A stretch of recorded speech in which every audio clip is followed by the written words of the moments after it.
Sahanau Bhunaktu Sahaviryam Karavavahai Tejasvinavadhikamastu ma vidvishavahai.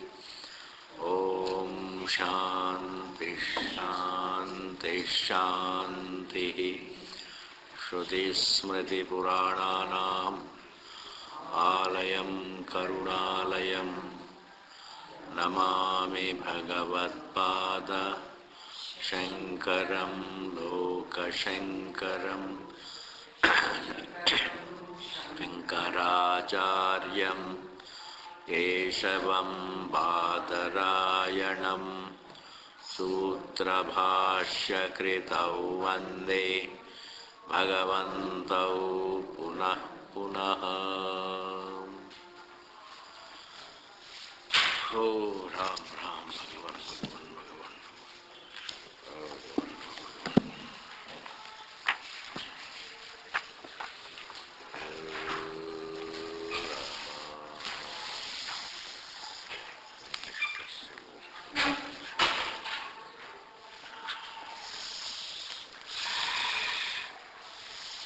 So, we are doing here.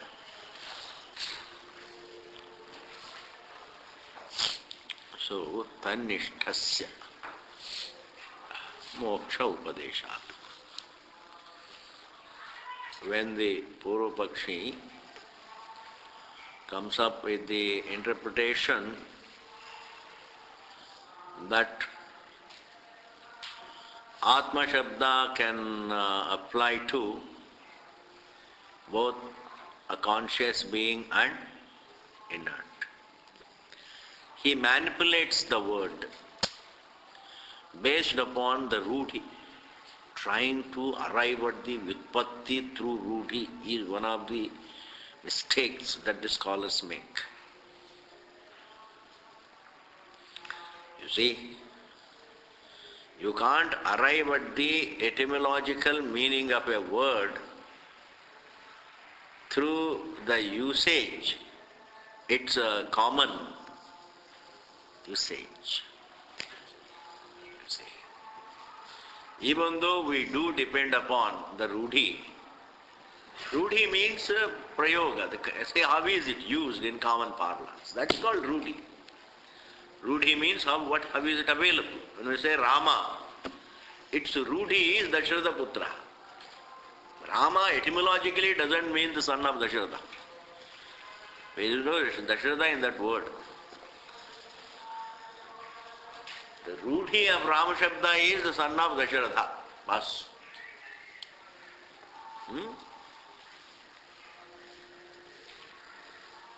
The son-in-law of Janaka. Bas. If you want little more description, if you want more rudhi, who is Ram?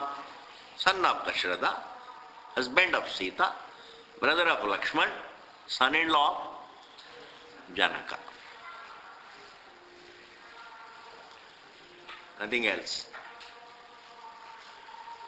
But the Vyutpatti, the etymological sense of the word is different. That means Param Brahma. Rama means ब्रह्म धातु से बनी है, इसलिए जिसमें सारी योगी रमण करते हैं, जिनमें सारे योगी रमण करते हैं, those who revel in, all the students of truth revel in whom, all the scholars revel in whom, all the wise men revel in whom. Revel in whom means make whom the topic. That's called reveling. Reveling is not swinging.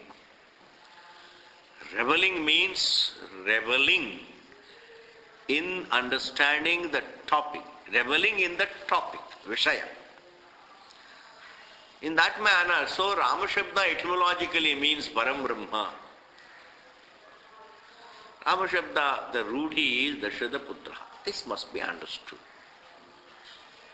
In the same manner, Atma Shabda is used. It has a rudhi. Me has a rudhi. Me has a rudhi. Me means any individual is a rudhi. Body also is me, is a rudhi. That is why Dehatma Indriyatma. You see, Chittatma, Punyatma, Papatma, Mamatma, Vadrasenaha, is my own self, is a part of me. This is all rudhi. So this me used, the word me is used in the sense of the body, the senses, the mind, etc. But the etymologically Atma Shabda means that which is only Chetanam. But anyway, the Purvapakshi is not interested only in the etymological sense, because we do believe that we have to give credence to the Rudhi also. We can't ignore Rudhi totally. We can't ignore Rudhi.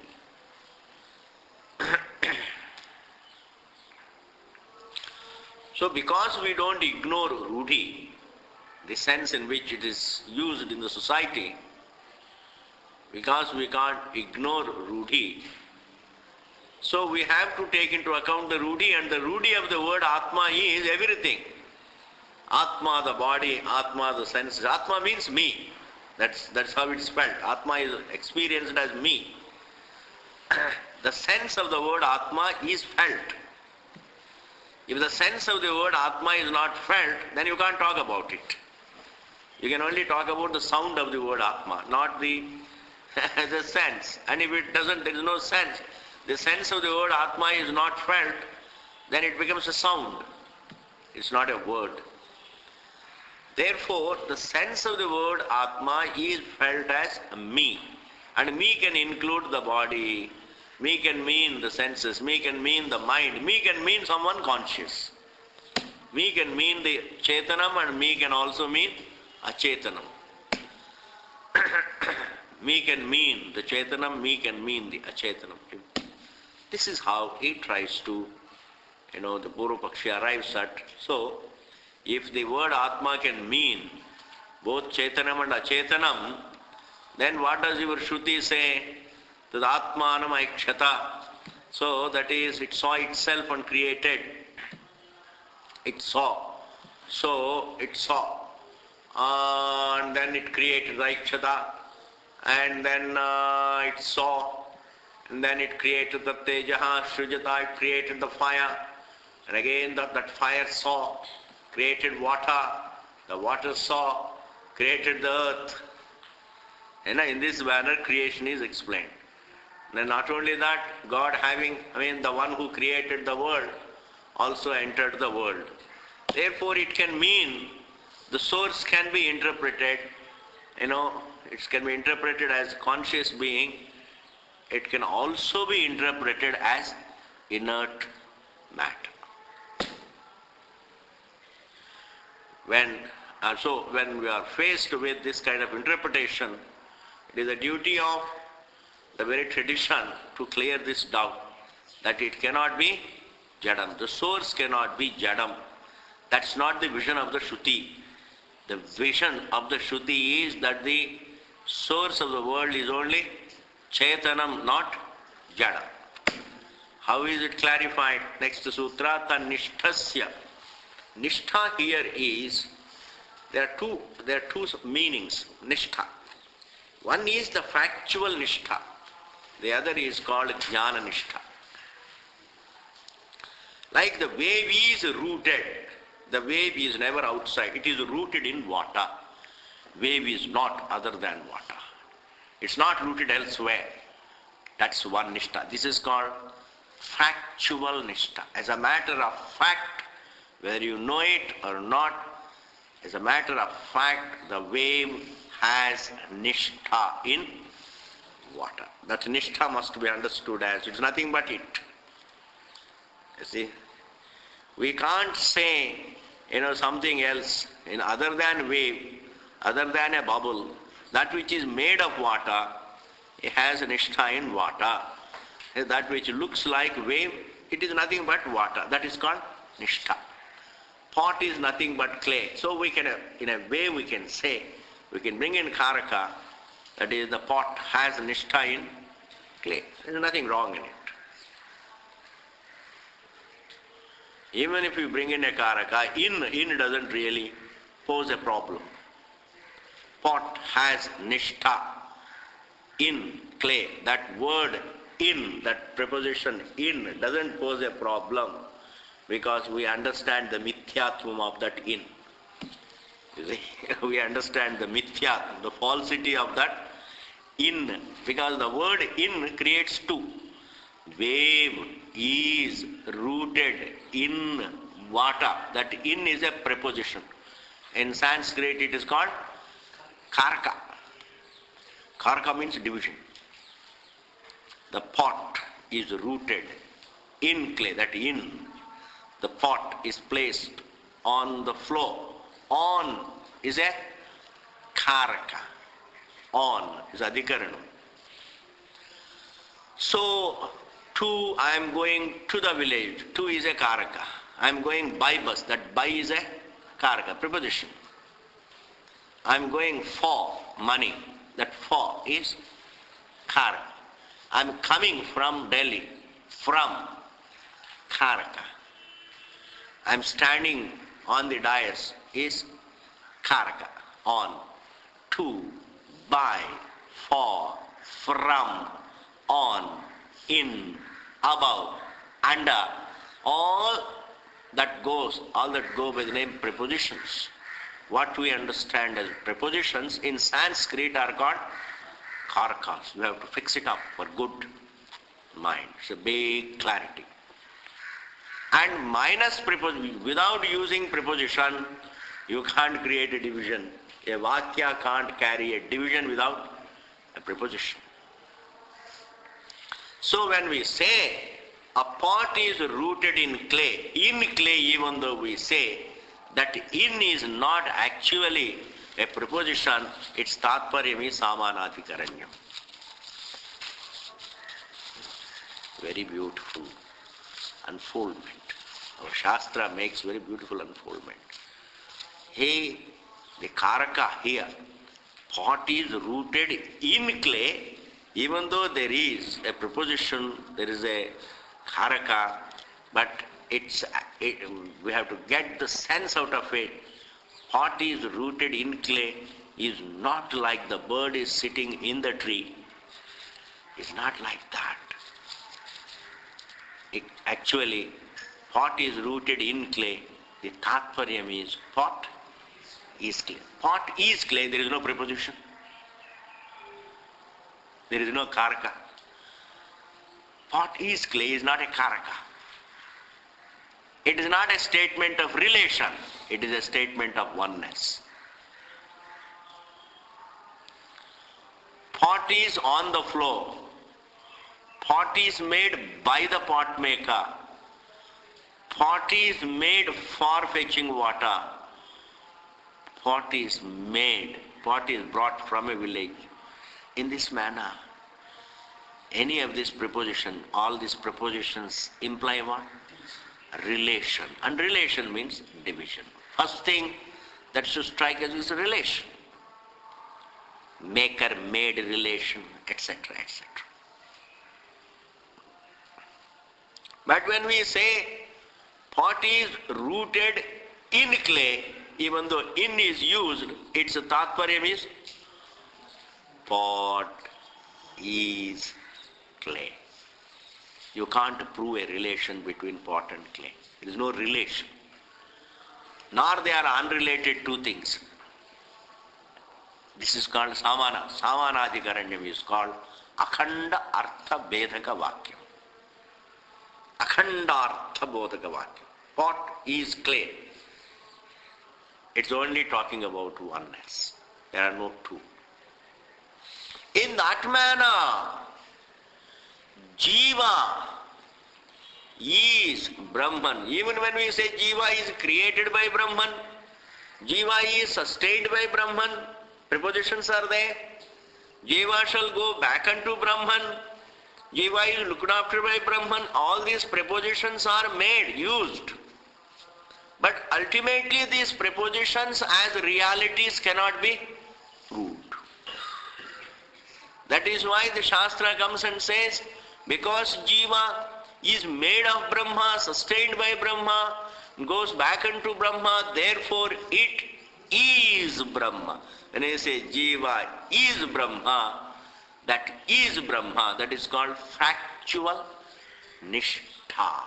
As a matter of fact, it is Brahma. As a fact, it is Brahma.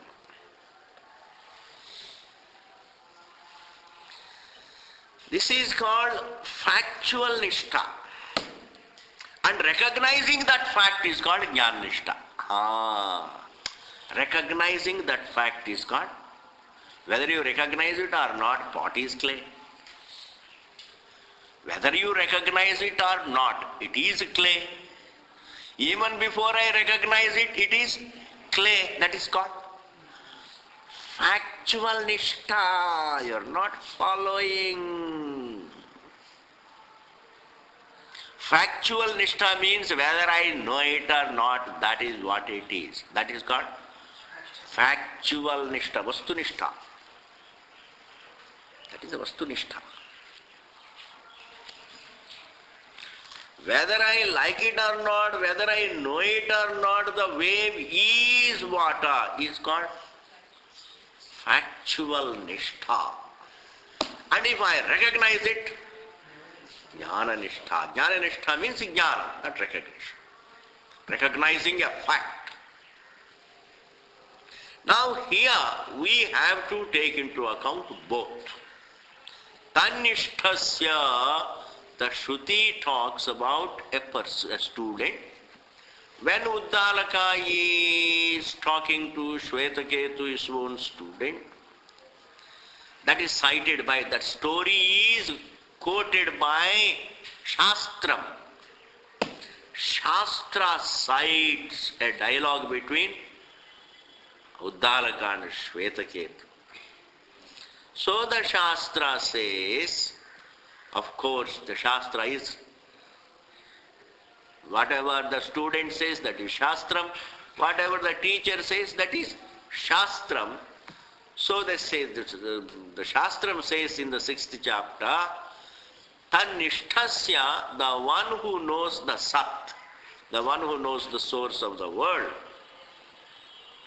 the one who is not other than the source, the one who is not other than the source, the one who is factually the source, and the one who recognizes that fact, Tanishthasya, for him, moksha upadesha. The Shruti says he gets liberated. उनके लिए मोक्ष का उपदेश दिया गया है. The one who comes to know the source of the world is liberated. I mean, to put it in brief. Now there is a hetu here, there is a 5th case. Tanishthasya moksha upadeshat. Upadeshat means Panchami. Upadesh, because is the sense of the Panchami. Hetvartha, in the sense of reason, because. Hey Purvapakshi, what you say is wrong. Hey Purvapakshi, what you say is wrong. That Atma Shabda does not mean Jadam. Atma Shabda does not mean both Jadam and Ajadam. Atma Shabda means only Ajadam, Chetanam. It never means Jadam. Because is the Upadesha. Because the Shruti tells that the one who knows the source becomes liberated. If the source of the world were Jadam, by knowing that I am Jadam, you don't become liberated. Why? Because if that were true, by taking oneself to be Jadam, if it can bring a liberation, then I am already living with the idea that I am the body, the Jadam. So this idea that I am the body should liberate me, because it is Jadam. It is Jadam. Therefore, because the Shruti says that the one who understands the source becomes liberated, therefore the source can't be. In the eyes of the Shruti, the source of the world is not Jadam, it is Chetanam. This is the whole vision of that sutra. Tanishthasya moksha upadeshat. Hey Purvapakshi, what you say is wrong, because the one who knows the source is promised, is told that he would get liberation.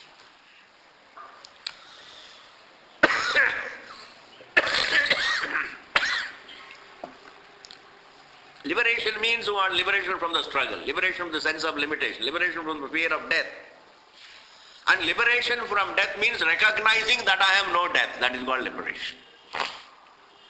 All that will come, elaboration. But to begin with, we have to see the sutra. Tanishthasya mokshopadesha. Now, Bhashyakara explains like this. Na pradhanam acetanam atmashabda alambanam bhavitum arhati. A sentence. Pradhanam, your pradhanam, your inert thing, what you look upon some subtle matter as the source of the world. That is what you call pradhanam. That pradhanam, and you yourself say it is acetanam, jadam, okay? You say this world has come from, this visible matter has come from invisible matter. That invisible, unmanifest, subtle matter is called pradhanam according to you. And that is inert according to you. And that has three gunas according to you. Sattva, rajas, tamo gunas. But anyway, what is most important is it is jadam. It is inert. This inert, invisible matter, pradhanam, acetanam, na atma shabda alambanam bhavitum arhati. It can't be the sense of the word atma. Atma shabda. Alambanam means vishayam. Atma shabda alambanam means atma shabda vishayam. It can't be the sense of the word atma. Vishaya means the sense. Like the word ghata, it's a alambana, it's a vishaya, its sense is that thing. It has a thing. That pot is the sense of the word ghata. In that manner, the sense of the word atma cannot be that pradhanam. Pradhanam cannot be the sense of the word atma. Pradhanam, acetanam, atma shabda, alambanam, na bhavitum arhati. It can't be. Why? Because the Shruti says, sa atma. It says, hey, that source is atma.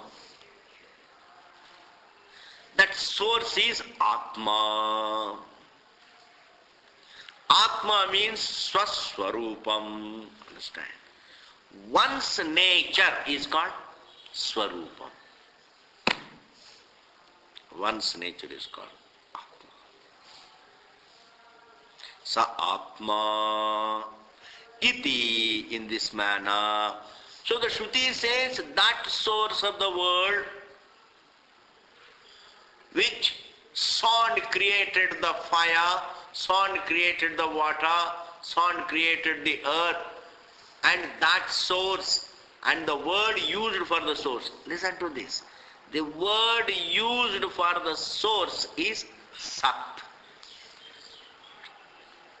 Krama. The word that is used for the source is Sat. Sat means actually the source. Sat, the source. That means the uncreated source. If it is itself created from something, then you can't call it Sat. Itself is not created. Itself is not created, but becomes the source of creation. Itself is not created. That makes it Sat. Supposing it is itself created, then it also comes under Srishti, not Sat. The uncreated source is Sat. This has to be fixed. Then that Sat saw and created the fire, created the water, created the earth, and that very Sat entered the body. That very uncreated source, having tat srishtva, tudevanu pravishat, entered the body. In this manner, this Sat that we have been talking about, Uddalaka says, Hey Shvetaketu, we have been discussing about that source, the Sat, and that Sat sound created, that Sat sound entered the body, that Sat is indeed Atma, Uddalaka says. That Sat is Atma. It is the Swarupam. Iti, in this manner, Prakritam, the subject matter under discussion. What is the Prakritam here? Sat. Are you able to follow? Prakritam means the topic under discussion. Supposing we are talking about politics, then what is the topic? What is the Prakritam? Politics. That is called Prakritam. What is under discussion? Because that is what Shvetaketu, asked, by knowing which everything becomes known. Father says, by knowing one thing you come to know everything, and the Shvetaketu says, is there something like that? By knowing one thing you come to know the whole thing. Then he says, yes, it's exactly like the clay, etc. By knowing one clay you come to know all pots, etc. By knowing one gold you come to know all ornaments. In this manner, by knowing the Sat, the material with which the whole universe is made, by knowing that material, you come to know the whole universe as nothing but that material. In this manner, you begin the discussion. Therefore, the topic is what? Sat, the source. That source, the topic, is what we call here Prakritam, the topic under discussion. What is that Prakritam topic? He has to bring in everything now. Sat, that topic which is the Sat, the source, the uncreated source, the eternal source. The uncreated means eternal. Sat. What is that Sat? Animanam, the subtlest. The subtlest, when we say, we mean unobjectifiable. Anything that can be objectified is gross. Anything that can be even inferred is also gross. Because anything that is an object of perception, object of memory, an object of emotion, an object of inference, an object of guess, all mentation, the object of any thought is not called anima. Actually it is sthulam. Whereas the subject, is the anima. That word anima itself explains away. The subtlest is only the subject. The unobjectifiable subject is the anima. So the source, animanam, adaya. Adaya means, making a reference to. Usko laakar, man mein bithakar. That is what is called adaya, lekar. And in English, when we translate, it means making a reference to the topic under discussion, making a reference to the Sat, the topic, making a reference to the subtlest, the topic. Uddalaka tells Shvetaketu, hey, that source, that Sat, that subtlest, that unobjectifiable is indeed Atma, the Swarupam, the actuality of the Jiva. The Swarupam, which is not changeable. Once we say nature, it doesn't, then it is something, it is unchangeable. Okay, Adaya, making a reference to that Sat as Atma, and then the Uddalaka tells Shvetaketu, Tat tvamasi, that sat, that anima, that actuality swarupam is thou art, yourself. Shvetaketo iti is prakar. Hey Shvetaketo, thou art, that sat thou art. Now you see, that sat thou art, that unobjectifiable sat thou art, that sat that doesn't require to be objectified, that doesn't require to be remembered, that doesn't require to be guessed, that doesn't require to be inferred, that doesn't require to be imagined, that doesn't require to be believed, that doesn't require to be made an object of thought of any kind. That sat thou art. That sat thou art. Not that thou art. That sat thou art. Not that the away. That the away thou art is not the Mahavakya. Otherwise one will think, oh, first the Shruti only says that thou art, then I have to meditate and experience it. No. That sat, that you have always been, thou art. That sat, the unobjectifiable sat, that doesn't require to be objectified, that doesn't require to be experienced, because it is already self-evident. That sat thou art iti, in this manner, chetanasya. And who is the student? Jadam or chetanam? Chetanam. Because the one who is hearing is not the body. The one who is hearing is not the body. The one who is hearing are not the senses. The one who is hearing is not the mind. The one who is hearing is the subject, who is aware of the waking dream and even their negation. The unobjectifiable subject, the common the subject is common to all states, all thoughts, all feelings, all emotions, all creations and negations. That subject is indeed the student. Even though he may be taking himself to be the body, etc. That's a different matter. But the one who is hearing is the subject. Therefore, that iti chetanasya, for that student who is a conscious being, Shvetaketoho, this Shvetaketu is all Shashti, Chetanasya, Chetanka, Shvetaketoho, Shvetaketu ka. And why did Shvetaketu, why was Shvetaketu listening to his father? He wanted to know something, by knowing which you come to know everything. And he wants to be again moksha. And the father also wants to enlighten him and liberate him. And therefore, he is a mumukshu. It is called mumukshoho.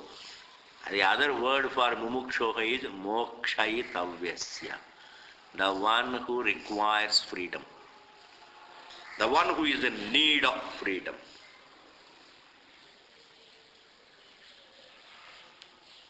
Every thinking person is in need of freedom. Every jiva is in need of freedom.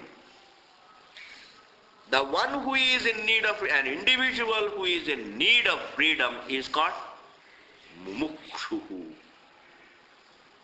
Because all the time he is searching only freedom. Now this mumukshu, and then put it in sixth case, it becomes mumukshoho. Now put them together. Chetanasya, Shvetaketoho, Shashti. Then mokshayitavyasya means what? Mumukshoho. I am told mokshayitavya means the one who needs to be liberated. That means the one who is in need of freedom is called mumukshoho. So the sixth case is mokshayitavyasya, tavya pratyaya. Why? Because there is no choice. It's a vidhi. Veda says, hey, you are in need of freedom. Everybody is in need of freedom. We need to. And that mokshetavyasya for this Svetaketu. So what does the teacher say? Hey, you are indeed the mokshetavyaha. Tannishtham.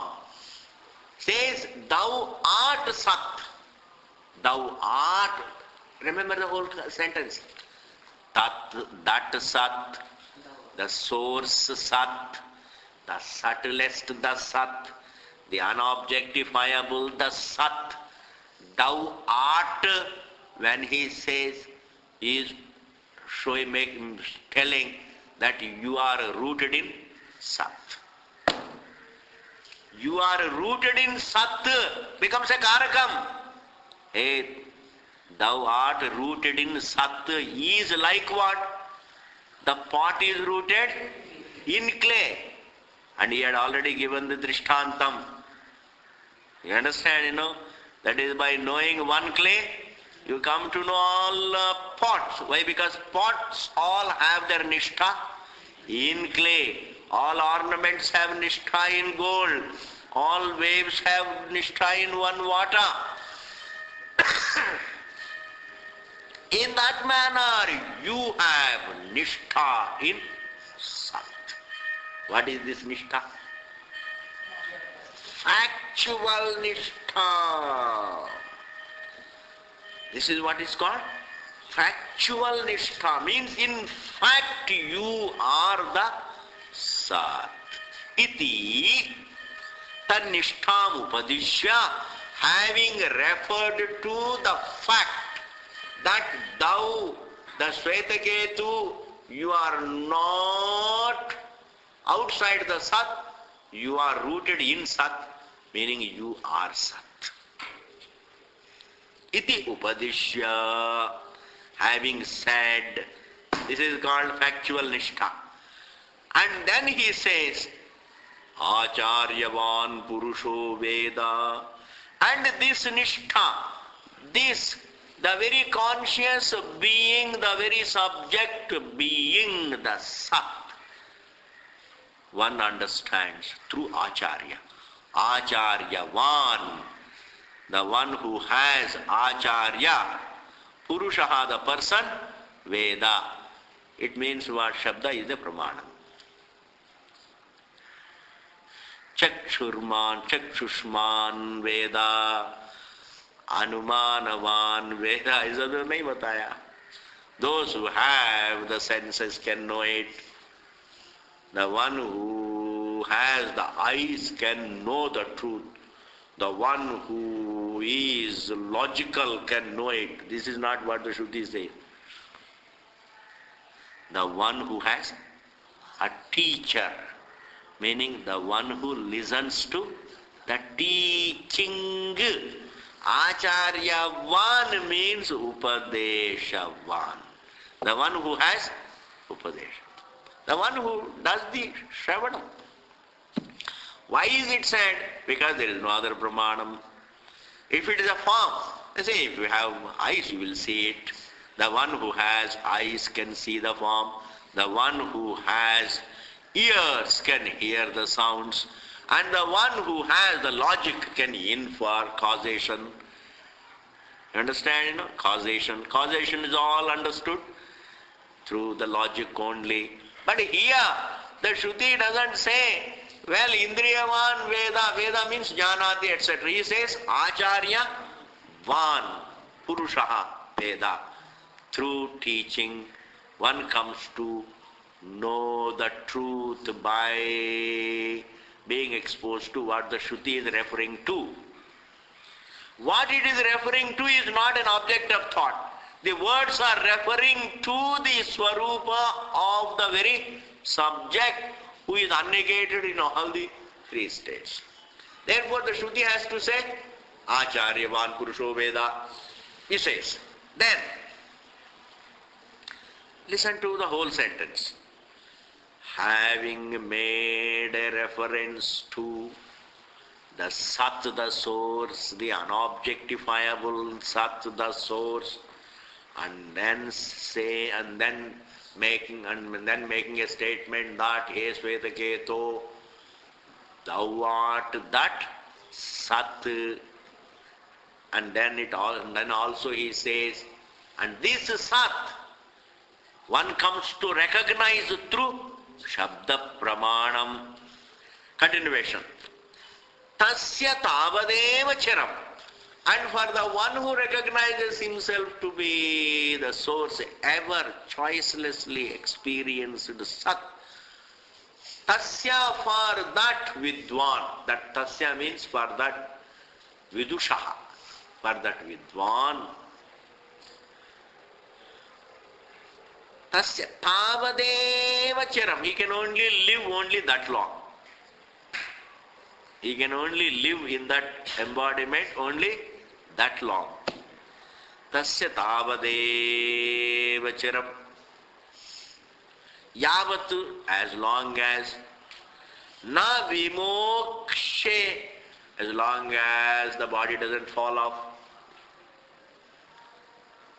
as long as the prarabdha allows, that prarabdha is accepted, as long as the prarabdha as an individual, as long as the prarabdha is there, he continues, the momentum that is created will continue. Then afterwards the prarabdha is exhausted. Atha, then sampatsete means that he gains videha mukti, meaning he is liberated from this. Liberated while being alive, he is liberated. After the fall of the body also, he is liberated.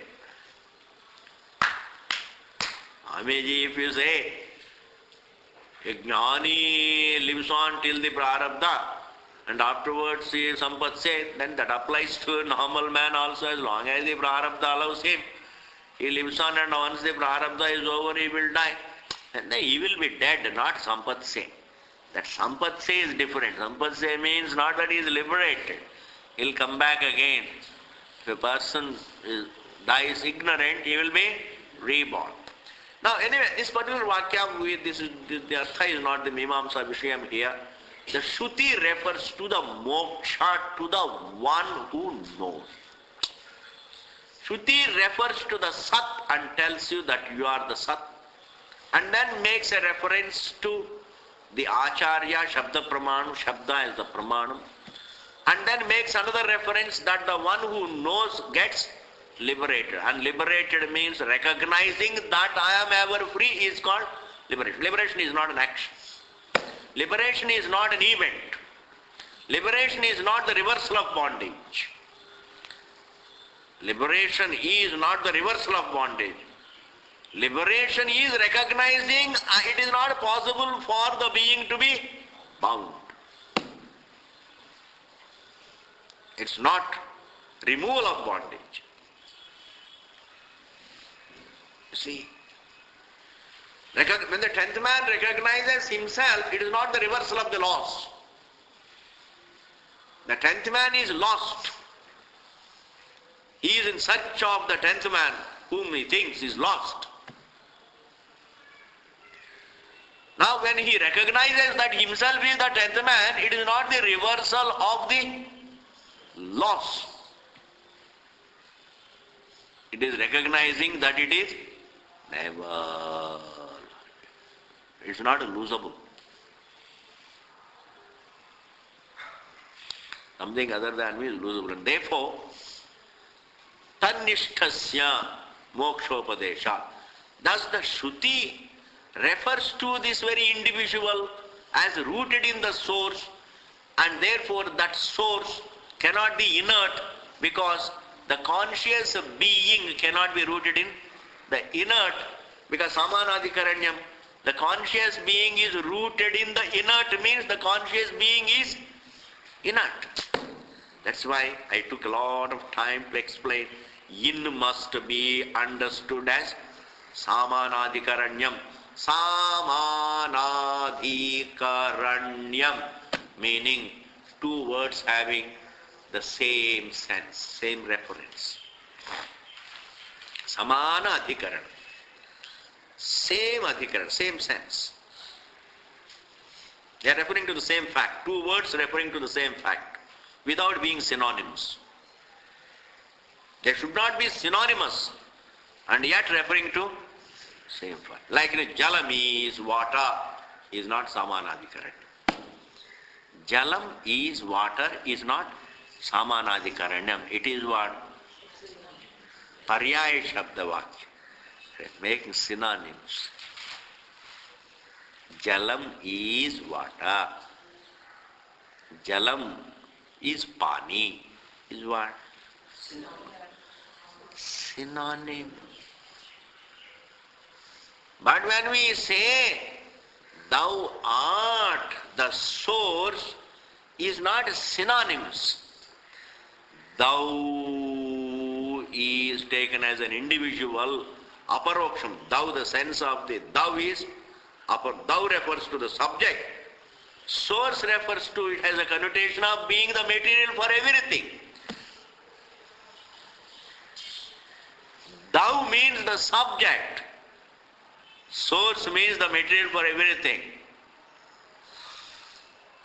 Thou may be the source, that is a different matter, but thou means only the subject. Source means the material, and there is a samanadhikaranam. Thou art the source. Why? Because there is a sense, I am only created, not the source. So to correct that error, this samanadhikarana comes. That is why this samanadhikarana is called badha samanadhikarana. It is a corrective statement. Okay. Now we will not go too much into it, then it becomes another topic. We have to just continue with the topic. The topic is, hey Purupakshi, the source of the universe cannot be pradhanam.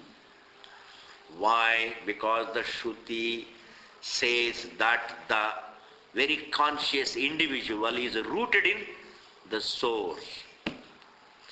And recognizing that source, recognizing that fact that the jiva is rooted in the source, recognizing the fact that the individual is rooted in the source, meaning recognizing the fact that the individual is the source, recognizing the fact that the individuality is an error and the sourceness is the fact. That recognition liberates him from samsara. And that recognition comes through Shabda Pramanam. In the light of all that is said by the Shruti, hey Purupakshi, the source cannot be inert. Why it should not be inert? Maybe it is saying that Chaitanam is rooted in the Jadam. Yes, no. That will make it apramana. Why? Next slide. Iti moksha upadeshat. Up to that we have seen. In this manner, the very person who recognizes one's own nishtha in the source, meaning the one who recognizes one's own being as the source, that person gets liberated. That's what the Shruti clearly states. Now, he does the Mimamsa. Bhashikara says, Yadi, if indeed, Achetanam Pradhanam, if the inert Pradhanam were,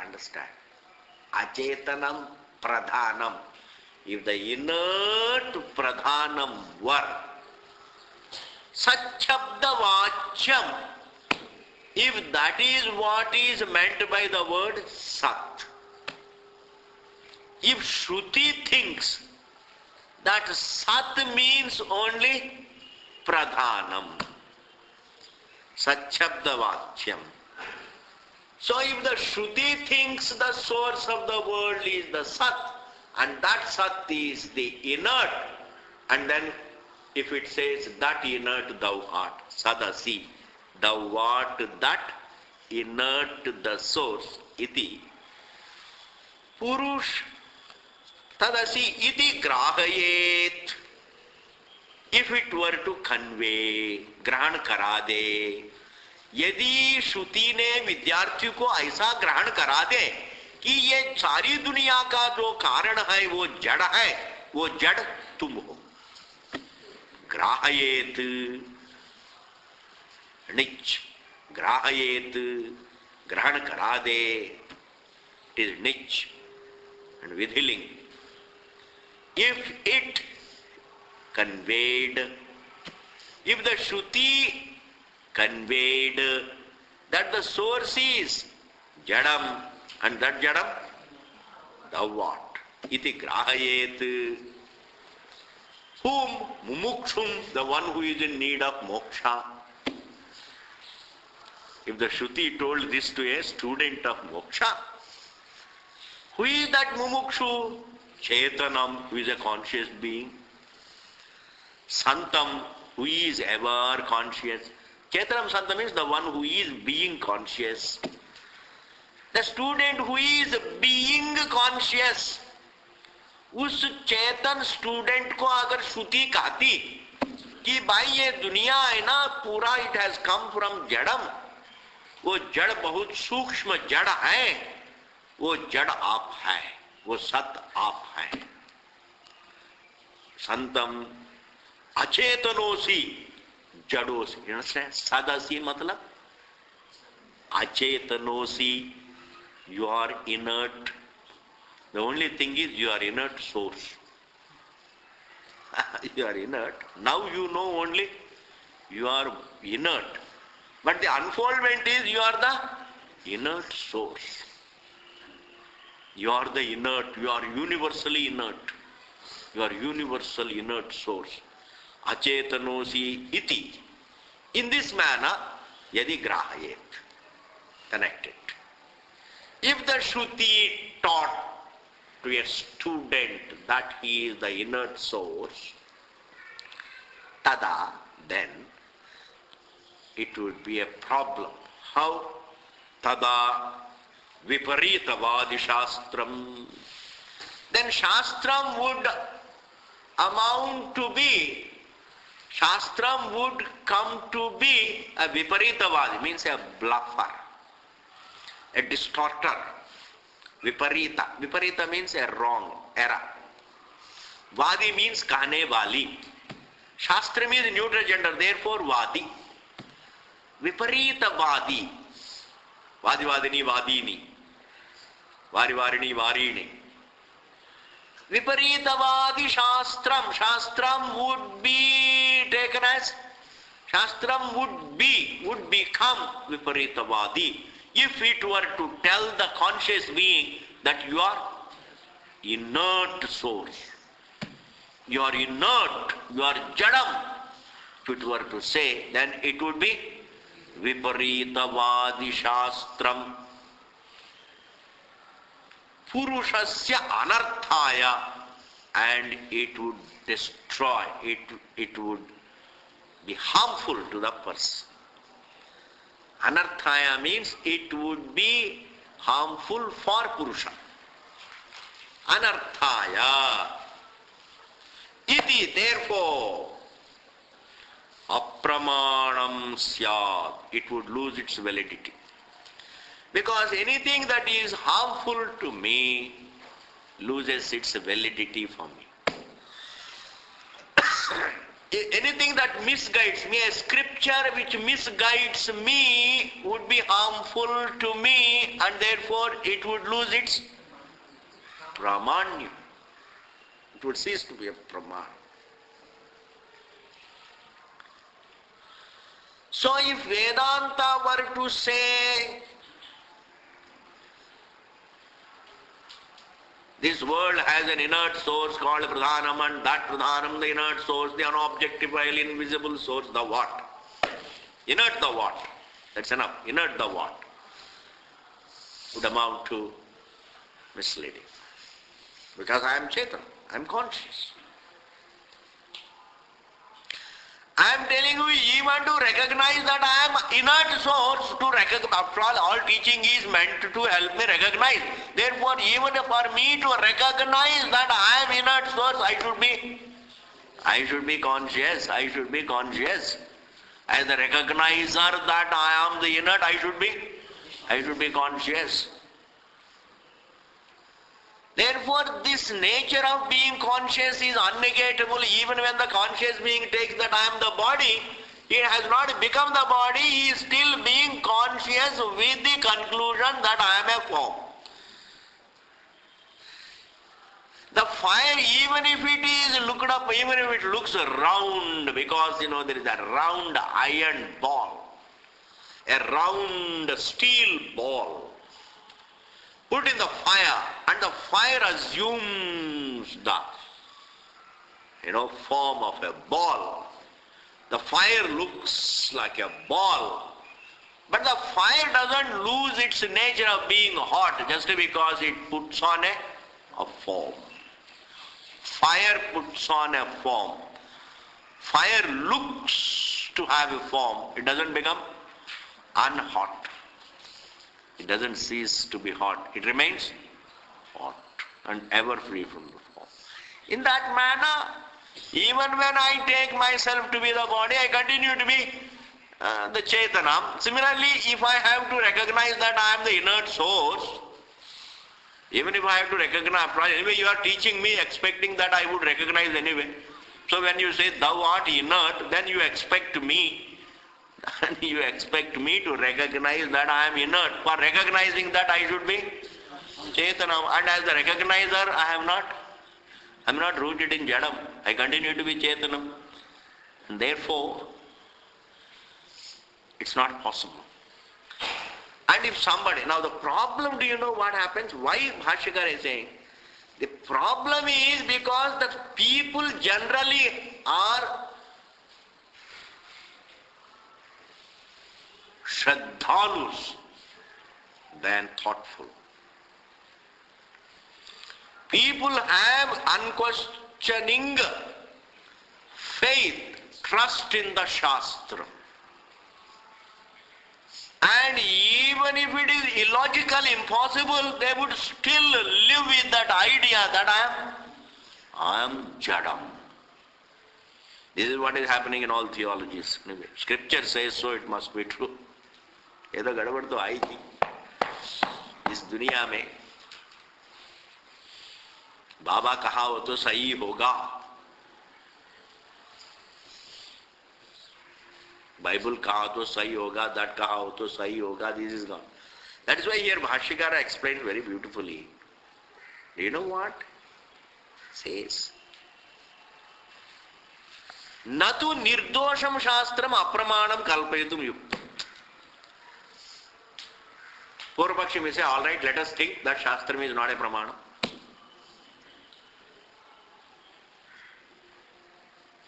If the Shastram says, thou art the inert, and if that can cancel out the validity of the Shastram, so it be. Let us not go by Shastram, so what? Let us go by our logic. In answer to that, Paksha Siddhanti says, Nirdosham Shastra. Shastram is flawless. Shastram is absolutely flawless. Nirdosham Shastram. Apramanam kalpayatum nayuktam. It's not fair to dismiss Shastram as apramana. It's not fair. It's not logical.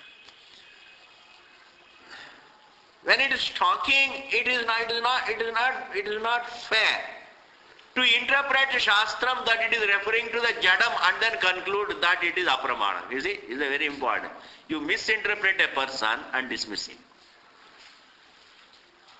You are not understanding what the person is saying, you misinterpret him in a harmful manner and says he loses, is not to be trusted. Therefore, if we interpret the Shastra in this manner, that the Shastra is referring to the Jadam as the source,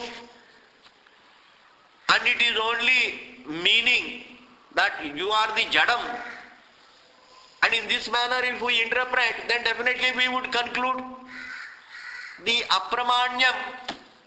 That means what? We would be concluding, we would be misinterpreting its teaching Actually it is saying Chetanam only, it is talking to thou art the source. It doesn't mean thou art the Jadam, it only says thou art the source. And if that source, if Shastra really meant Jadam, then it would mean that thou art the Jadam. This is all our interpretation. And having wrongly interpreted, then we say Shastra is bad. We interpret it wrongly and then say it's bad. This is called unfairness. This is the definition of being unfair. Bhashyakara says, Nirdosham Shastram Apramanam Kalpayatum Na Yuktam. It's unfair. It's unfair to describe Shruti as invalid, but through our misinterpretation. Therefore, its untrustworthiness is our interpretation. It is actual Shastra is not untrustworthy. Our interpretation of it is untrustworthy. Haji. Our interpretation of it is untrustworthy. That is why there is a tradition. Acharyavan Purusho Veda. That is why listen to. And then Shastram also, when it says, hey, don't give up your anubhava. All the time see what the Shastra is talking is what is evident. Therefore, it is not fair to misinterpret, misquote or misinterpret the Shastra and then say it's not Pramana. He is being very mellowed. No, it's not fair, sir. Now, continue. Yadi, if, yadi cha and if, ajnasya sataha.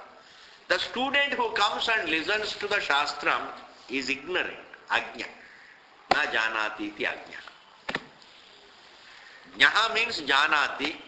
Na janati iti ajna. Na jnaha iti ajna. Ajna means ajnana. A student comes to the Shastram to know, to understand. Therefore he is ajna. Ajnasya sataha mumukshoho. And he wants to be free. He wants to know. He wants to find freedom from all struggle. That mumukshoho. And then the Shruti comes and says, Achetanam anatmanam atma iti upadishet. Agar yadi Shastra upadesh kiya, ye tum jad ho.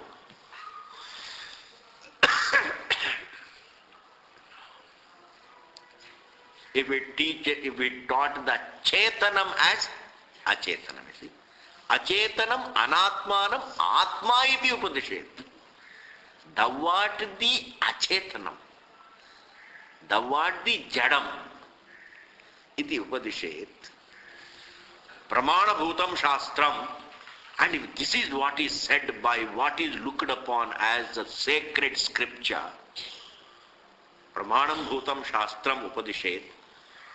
If the Pramana bhutam shastram, the sacred scripture, if it taught to a conscious person that he was the inert, if the Shastram, are you able to follow? If the Shastram says to a conscious being as the word inert, sa shraddhadhanataya.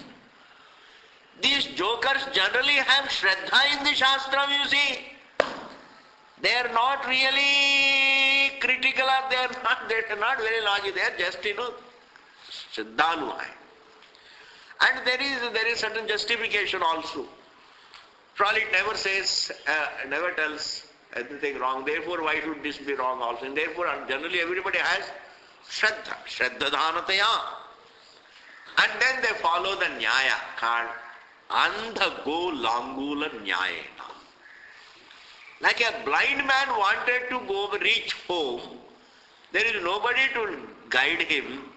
Therefore, what does he do? He takes hold of the tail of a bull.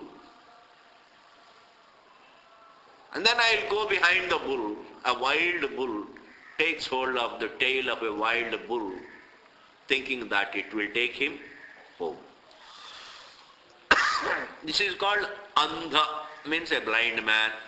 Go means a cow or a bull. Langula means a tail. Nyaya means the logic. It's like even a blind man tries to go home, reach home. by holding on to the tail of a wild bull. In this manner, a Shraddhalu will blindly follow what the Shruti says. And if the Shruti said thou art inert, then I would be only meditating that I am inert. Andhagolangolanyayena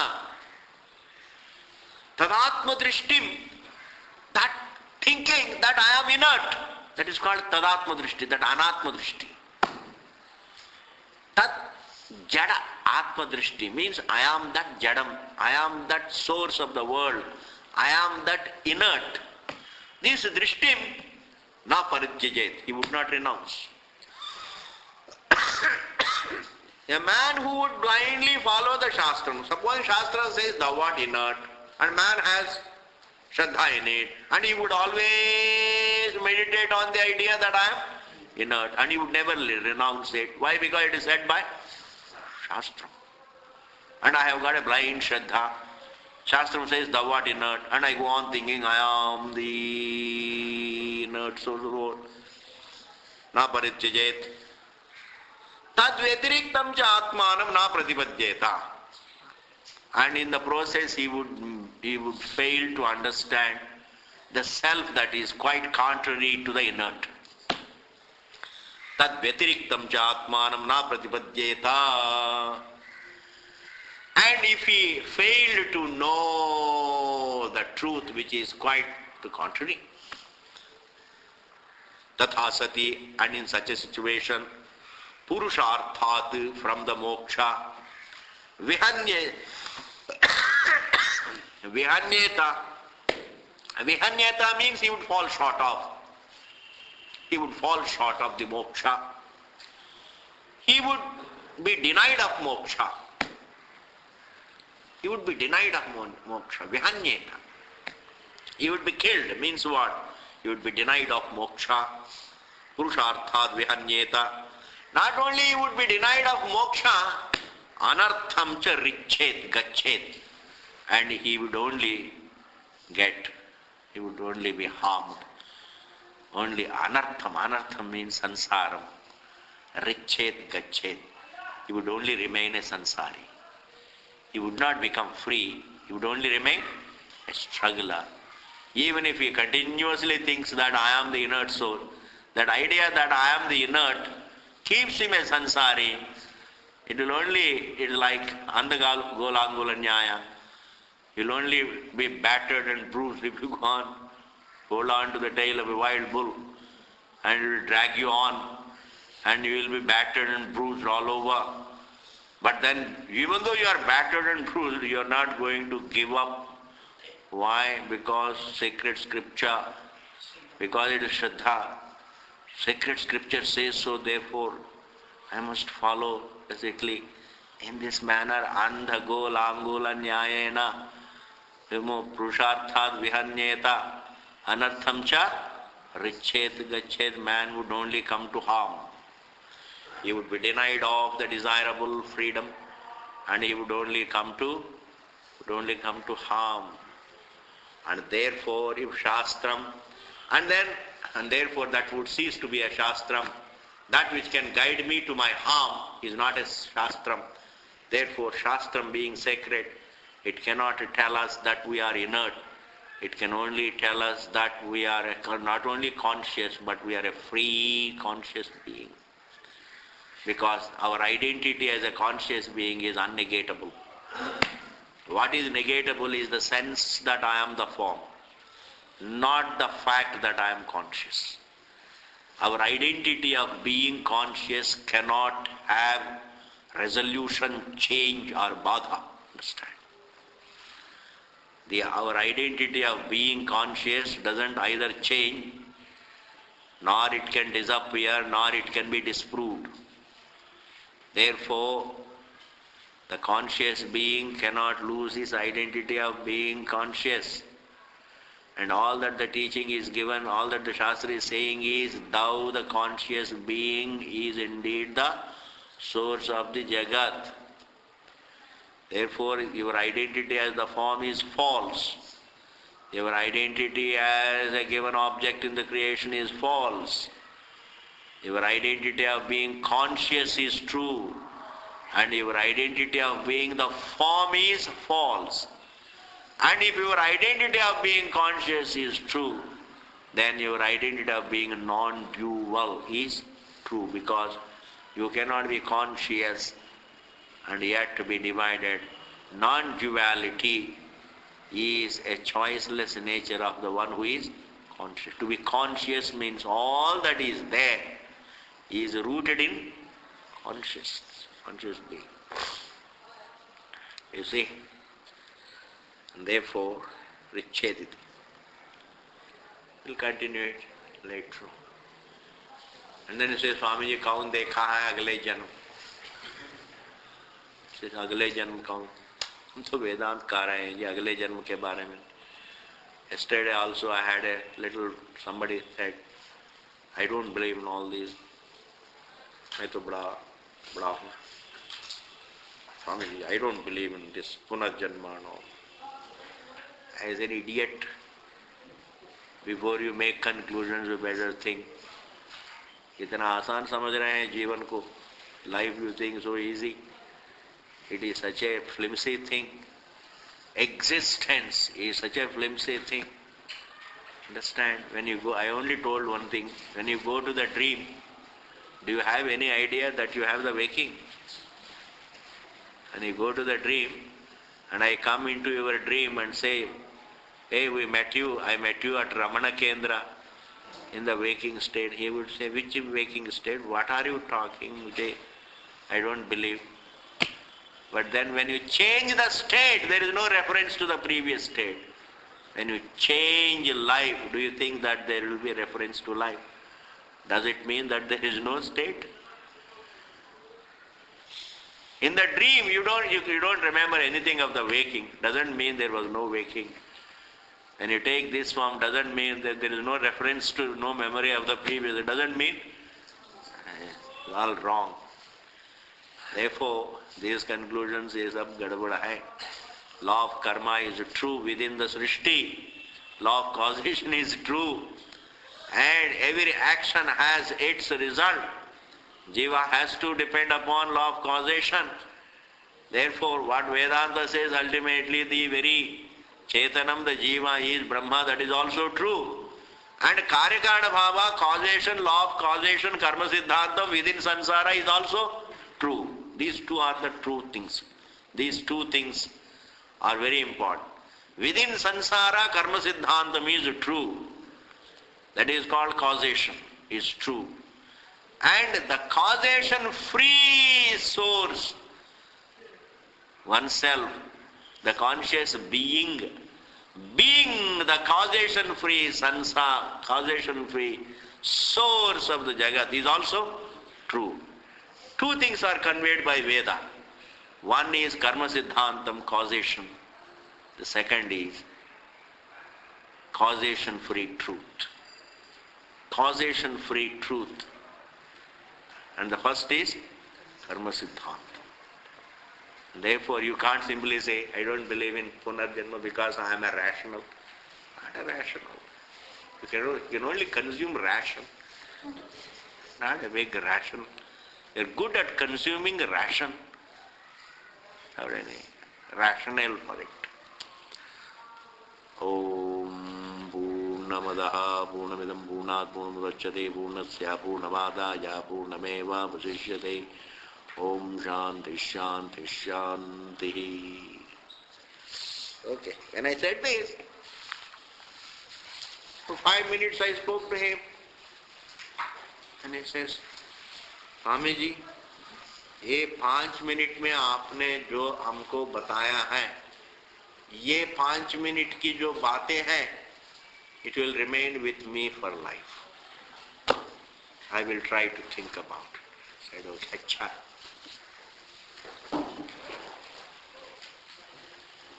ये राम.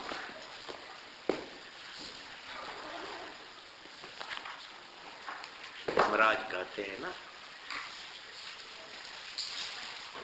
सांपराय प्रतिभाति बालम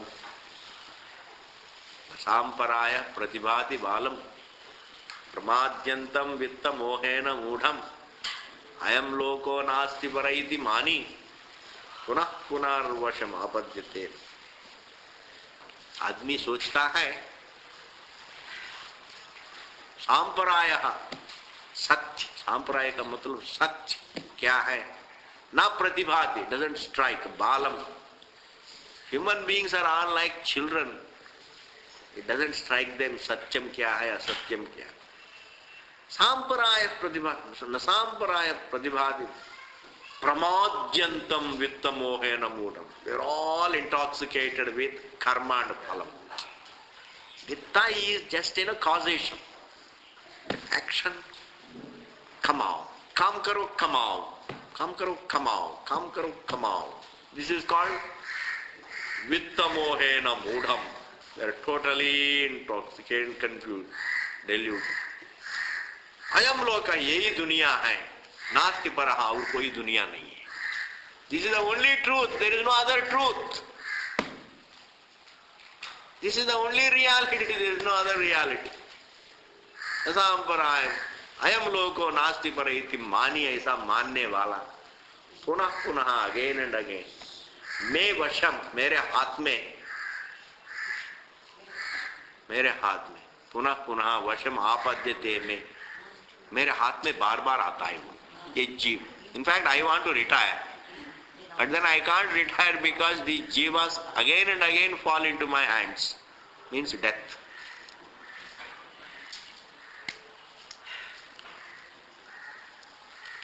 Therefore, you can doubt anything, but not Shastram. Why? Because it's not doubtable.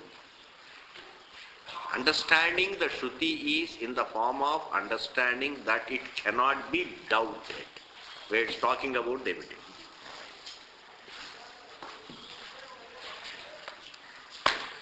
Not doubting the Shastra means understanding that it cannot be doubted, because it's talking something which is too evident.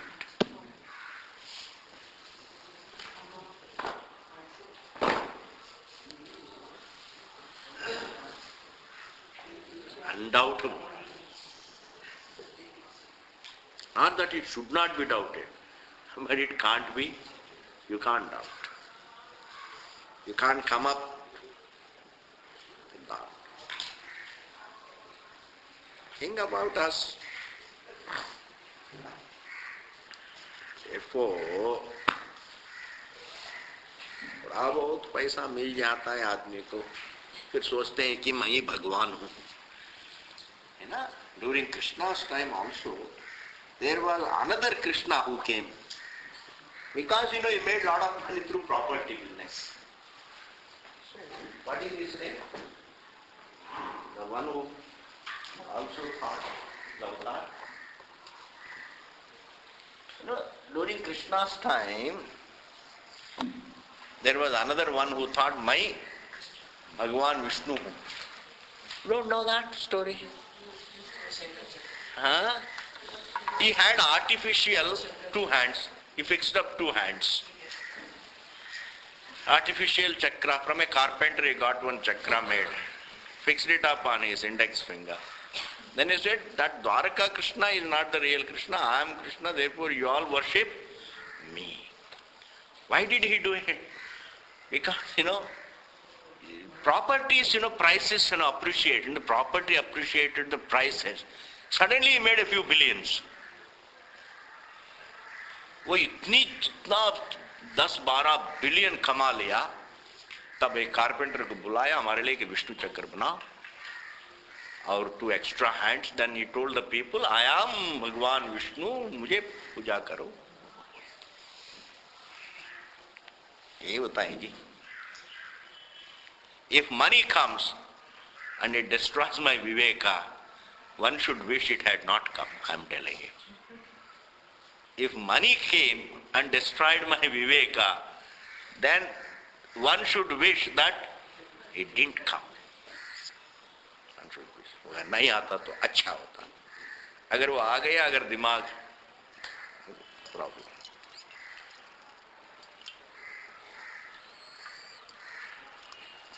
लो जी, जल्दी जल्दी जल्दी जल्दी जल्दी.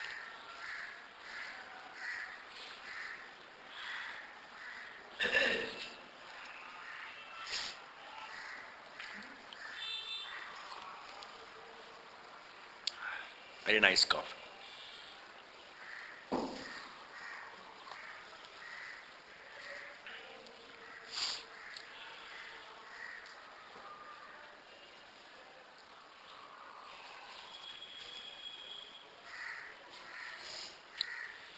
When some sadhu comes to a grihastha's house, it's a very rare occasion.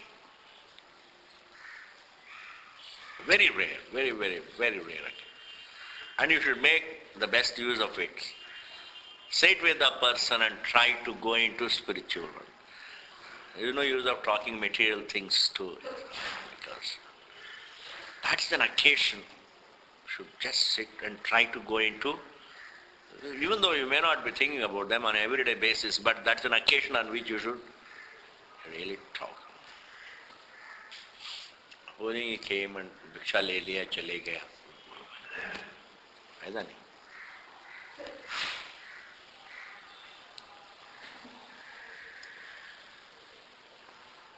हमारा देश में साधु संत लोग घूमते रहते हैं, गांव से गांव घूमते रहते हैं.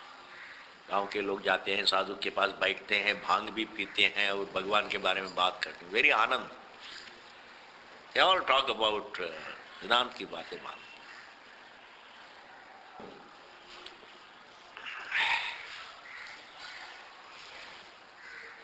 You don't have to take bhang.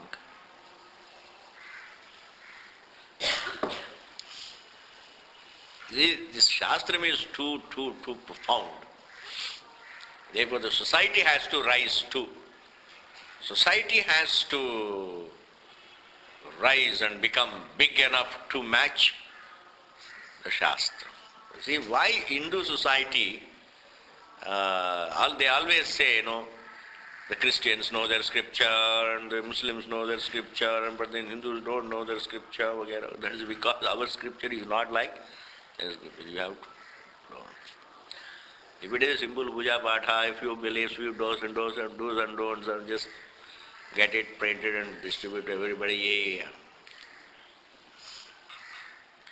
And they're all vyavaharika. Their scriptures are all vyavaharika. This is paramarthika. A scripture that is talking only about the vyavaharika somehow enters the vyavahara. Codes, all in the form of doctrines. Doctrines, beliefs can percolate the society. But this is not like that. This is paramarthikam, for which you have to sit down and think. Therefore, the Hindu society must, at least, to begin with, they should sustain themselves on, the easier things like Ramayana, Mahabharata. That is why I am grateful to, I always feel very thankful, I feel very happy to hear these kathakaras. Those who always talk, Bhagavad Katha for hundreds of people, thousands of people. That's one thing we should not lose. It's a mass education. Thousands of people sit down and then भगवान का नाम लेते रहते हैं, and then पूजा पाठ के बारे में सुनते रहते हैं, values, कहानियाँ वगैरह. Therefore, Bhagavad Katha, Ramayana Katha, these things, what we call Harikatha. Harikatha Kalakshepam. Spending time with Harikatha. Kalakshepam. It is not killing time. Harikatha Kalakshepam means spending time with Harikatha. Harikatha Kalakshepam. Katha Kalakshepam is a phrase. India, how do Indians spend time after doing their work? Either Kartavyam or Katha Kalakshepam. Either you are doing your duty or Katha Kalakshepam. That Katha may be in the form of Katha, or Katha may be in the form of Vedanta. That is in the form of Katha. Is also Kalakshepam, Katha Kalakshepam. Katha means Patanam, Patana Kalakshepam, Jayanam. Hari Om, Hari Om.